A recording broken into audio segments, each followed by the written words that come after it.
We've got a much different weather pattern this year as we head into the middle of January, and thankfully that means a lot less wind. In fact, our weather pattern is calming down in the days to come, but following some of the moisture we've seen in recent days in the melting and rain cycle, we're waking up to some patchy morning fog, and it is very dense in some areas. Some slick roads thanks to those temperatures dropping, but our January thaw continues. Right now over in Coeur d'Alene, you can see the low visibility. I'd show you Spokane, but it's such thick fog that you can hardly make out what is happening there. You can see temperatures hovering right near freezing, not just here, but across much of the inland northwest. We've got the dense fog from Coeur d'Alene up to Sandpoint. You're traveling Highway 95 this morning. Be ready for it. Here in Spokane, it's quite patchy, but in some areas, very dense. Kind of the usual hot spots out in Airway Heights and near the airport. Deer Park looking good for now. Wenatchee starting to see some of that along Interstate 90 near Ellensburg. We're seeing it down in the Tri-Cities, a little bit of that morning fog as well. And keep in mind, with temperatures down near freezing, not only is this freezing fog, what we also have is some of the moisture from yesterday's rain freezing on roads and sidewalks this morning. So it's very slick whether you're walking or driving. Just know that as you head out the door. But believe it or not, temperatures are well above where they should be this time of year, not just in terms of lows, but highs.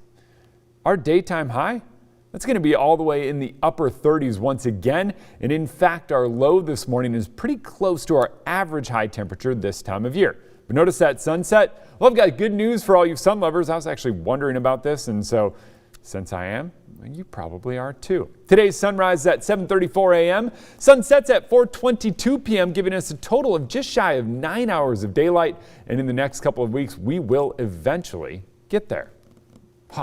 We're heading into spring and in a big way. We've got cloud cover across much of the inland northwest to start the day. A little bit of scattered shower activity over near Wenatchee and Leavenworth and even down toward Moses Lake. That could likely be some freezing drizzle or rain and even some sleet this morning, so be ready for that. For the most part, a lot of that moisture dries out as it moves through. Tri-Cities, you'll see a little activity later today. The rest of us dry out and kind of stay that way. Maybe a couple sprinkles are about it as we head through the next few days. Kind of no real energy or moisture in the atmosphere. Just the chance to wring out some of it is about the best we do. Temperatures are remaining quite mild though. We are once again on the warm side of things, shooting for the upper 30s later on this afternoon across much of the inland northwest, and that's kind of where we stay as we head through the next few days. But believe it or not, that warm pattern that we said is existing in some of those long-range forecast models, it's there, as well as a much drier weather pattern. So unfortunately, no snow for any of you snow lovers. We are talking about the chance for some patchy fog both today and tomorrow. We're already seeing it today. Temps up near 40 both days. Overnight lows drop down below freezing. So each and every day it's likely we wake up to slick roads, patchy fog, and then melt everything as we move through the day. We'll try to see some sunshine both today and tomorrow, but we're going to be hard pressed to get there. By the time we get into the weekend, might see a little more sun as temperatures stay pretty much where they've been.